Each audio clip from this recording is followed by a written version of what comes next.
بسم اللہ الرحمن الرحیم۔ وائین اسٹوڈیو کے تمام چاہنے والوں کو السلام علیکم۔ سیدنا امیر حمزہ بن عبد المطلب رسول اللہ صلی اللہ علیہ وسلم کے چچا تھے اور رضائی بائی تھے۔ قبول اسلام سے پہلے ہی ان کو رسول اللہ صلی اللہ علیہ وسلم سے بے حد محبت تھی۔ آج ہم حضرت امیر حمزہ رضی اللہ عنہ کے قبول اسلام کے واقعے کا ذکر کریں گے۔ اس واقعے کو بیان کرنے کا ہمارا مقصد یہ ہے کہ کس طرح کفار مکہ رسول اللہ صلی اللہ علیہ وسلم پر ظلم کرتے تھے اور نبی کریم صلی اللہ علیہ وآلہ وسلم کس طرح سے اس کو سہتے اور لوگوں کو اسلام کی طرف مائل کرتے تھے۔ اس واقعے سے سبق حاصل کیجئے۔ قریش مکہ دعوت نبوی صلی اللہ علیہ وآلہ وسلم میں دیوانے ہو رہے تھے۔ ایک روز رسول اللہ صلی اللہ علیہ وآلہ وسلم کو صفا پر یا اس کے دامن میں بیٹھے تھے کہ ابو جہل اس طرف کو نکلا۔ اس نے آپ صلی اللہ علیہ وآلہ وسلم کو دیکھ کر اول تو بے حد سخت و سست اور ناپسندیدہ الفاظ کہیں۔ آپ صلی اللہ علیہ وآلہ وسلم نے جب اس کی بیہودہ سرائی کا کوئی جواب نہ دیا تو اس نے ایک پتھر اٹھا کر مارا، جس سے آپ صلی اللہ علیہ وآلہ وسلم زخمی ہوئے اور خون بہنے لگا۔ آپ صلی اللہ علیہ وآلہ وسلم خاموش اپنے گھر چلے آئے۔ ابو جہل صحن کعبہ میں جہاں لوگ بیٹھے ہوئے باتیں کر رہے تھے آ بیٹھا۔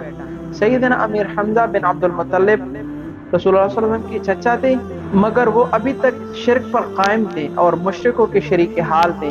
ان کی عادت تھی کہ تیر کمان لے کر صبح جنگل کی طرف نکل جاتے، دن بھر شکار مارتے اور شکار کے تلاش میں مصروف رہتے۔ شام کو واپس آ کر اول خانہ کعبہ کا طواف کرتے، پھر اپنے گھر جاتے۔ وہ حسب معمول جب شکار سے واپس آئے تو اول راستے ہی میں ابو جہل کی لونڈی ملی۔ اس نے ابو جہل کا رسول اللہ صلی اللہ علیہ وآلہ وسلم کو گالیاں دینا اور پتھر مارنا اور آپ صلی اللہ علیہ وآلہ وسلم کا صبر و شکر کے ساتھ خاموش رہنا سب بیان کر دیا۔ سیدنا حمزہ رسول اللہ صلی اللہ علیہ وسلم کے چچا ہونے کے علاوہ رضائی بھائی بھی تھے۔ خون اور دودھ کی جوش نے ان کو از خود رفتہ کر دیا۔ وہ اول خانہ کعبہ میں گئے، وہاں طواف سے فارغ ہو کر سیدھے اس مجمع کی طرف متوجہ ہوئے جہاں ابو جہل بیٹھا ہوا باتیں کر رہا تھا۔ سیدنا حمزہ بہت بڑے پہلوان، جنگجو اور عرب کی مشہور بہادروں میں شمار ہوتے تھے۔ انہوں نے جاتی ہی ابو جہل کے سر پر اس زور سے کمان ماری کہ اس کا سر پھٹ گیا اور خون بہنے لگا۔ پھر کہا کہ میں بھی محمد صلی اللہ علیہ وآلہ وسلم کی دین پر ہوں اور وہی کہتا ہوں جو وہ کہتا ہے۔ اگر تجھ میں کچھ ہمت ہے تو اب میرے سامنے بول۔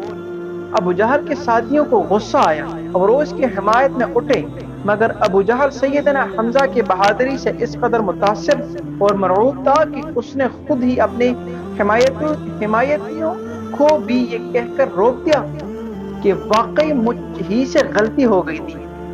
اگر حمزہ مجھ سے اپنے بھتیجے کا انتقام نہ لیتے تو بے حمیت شمار ہوتے۔ غالباً ابو جہل کو سیدنا امیر حمزہ کا کلام سن کر یہ اندیشہ بھی پیدا ہو گیا تھا کہ کہیں یہ اس تیش و غضب کی وجہ سے ضد میں آ کر مسلمان ہی نہ ہو جائیں، اور اس لیے اس نے ایسی بات سیدنا حمزہ کو سنانے کے لیے کہی کہ بات یہی ختم ہو کر رہ جائے اور حمزہ اسلام کی طرف متوجہ نہ ہو سکے۔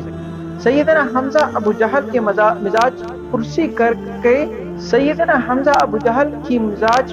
کر کے رسول اللہ صلی اللہ علیہ وسلم کے پاس آئے اور کہا کہ بھتیجے تم یہ سن کر خوش ہوں گے کہ میں نے ابو جہل سے تمہارا بدلہ لے لیا۔ رسول اللہ صلی اللہ علیہ وآلہ وسلم انتہائی شفیق انسان تھے۔ رسول اللہ صلی اللہ علیہ وسلم نے فرمایا کہ چچا میں ایسی باتوں سے خوش نہیں ہوا کرتا، ہاں اگر آپ مسلمان ہو جائیں تو مجھ کو بڑی خوشی حاصل ہوگی۔ یہ سن کر سیدنا حمزہ نے اسی وقت اسلام قبول کر لیا۔ سیدنا امیر حمزہ کے مسلمان ہونے سے مسلمانوں کی آفت رسیدہ جمعیت کو بڑی قوت اور امداد حاصل ہوئی۔ یہ نبوت کے چھٹے سال کا واقعہ ہے۔ اس وقت رسول اللہ صلی اللہ علیہ وآلہ وسلم دار ارقم میں تھے۔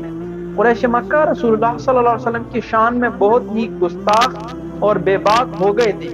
اب سیدنا حمزہ کے مسلمان ہونے نے ان کو کس قدر محتاط اور مؤدب بنا دیا، اور لوگ رسول اللہ صلی اللہ علیہ وآلہ وسلم کے شان میں گستاخیاں کرنے میں کچھ تعامل کرنے لگے، اور اس طرح اسلام کو حضرت امیر حمزہ کے مسلمان ہونے سے ایک تقویت ملی۔ مزید اس طرح کی ویڈیو دیکھنے کے لیے ہمارے چینل کو سبسکرائب کیجیے۔ شکریہ۔ السلام علیکم۔